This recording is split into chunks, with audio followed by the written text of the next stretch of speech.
ജാർഖണ്ഡ് സ്വദേശികളായ അതിഥി തൊഴിലാളികളുടെ മകൾ മരിച്ചത് പനി ബാധിച്ചെന്ന് പ്രാഥമിക നിഗമനം. ജാർഖണ്ഡ് രാജ്യ സ്വദേശികളായ ദശരഥ ടിക്കയുടെയും സോനാകുമാരിയുടെയും മകൾ 2.5 വയസ്സുകാരി ദിവ്യാംഷിയാണ് മരിച്ചത്.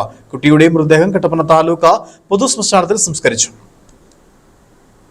വെള്ളിലാങ്കണ്ട സ്വദേശിയുടെ ഏലത്തോട്ടത്തിൽ പണിക്കായി ജൂൺ 25 വ്യാഴാഴ്ചയാണ് ദമ്പതികൾ കിഴക്കേ മാട്ടുക്കട്ടയിലെത്തിയത്. നാട്ടിൽ നിന്ന് പുറപ്പെട്ടപ്പോൾ തന്നെ കുട്ടിക്ക് പനി ഉണ്ടായിരുന്നു. വെള്ളിയാഴ്ച കാഞ്ചാർ കുടുംബാരോഗ്യ കേന്ദ്രത്തിൽ നിന്ന് മരുന്ന് വാങ്ങി. എന്നാൽ ഞായറാഴ്ച ഉച്ചയോടെ കുട്ടിയുടെ ആരോഗ്യനില മോശമായി. ഉടൻ തന്നെ ലബക്കടയിലെ സ്വകാര്യ ക്ലിനിക്കിലും തുടർന്ന് കട്ടപ്പന താലൂക്ക് ആശുപത്രിയിലും എത്തിച്ചെങ്കിലും ജീവൻ രക്ഷിക്കാനായില്ല. പനിയാണ് മരണകാരണമെന്നാണ് പ്രാഥമിക നിഗമനം. യഥാർത്ഥ മരണകാരണം അറിയാൻ കുട്ടിയുടെ ആന്തരികാവയവങ്ങളുടെ സാമ്പിൾ ശാസ്ത്രീയ പരിശോധനയ്ക്ക് അയച്ചു. ഇടുക്കി മെഡിക്കൽ കോളേജ് ആശുപത്രിയിൽ പോസ്റ്റ്മോർട്ടത്തിന് ശേഷം കട്ടപ്പന നഗരസഭയിലെ പൊതുശ്മശാനത്തിൽ കുട്ടിയുടെ സംസ്കാരം നടത്തി. ഉപ്പുതറ പോലീസ് മേൽ നടപടികൾ സ്വീകരിച്ചു. Idukki vision news, Upputhara.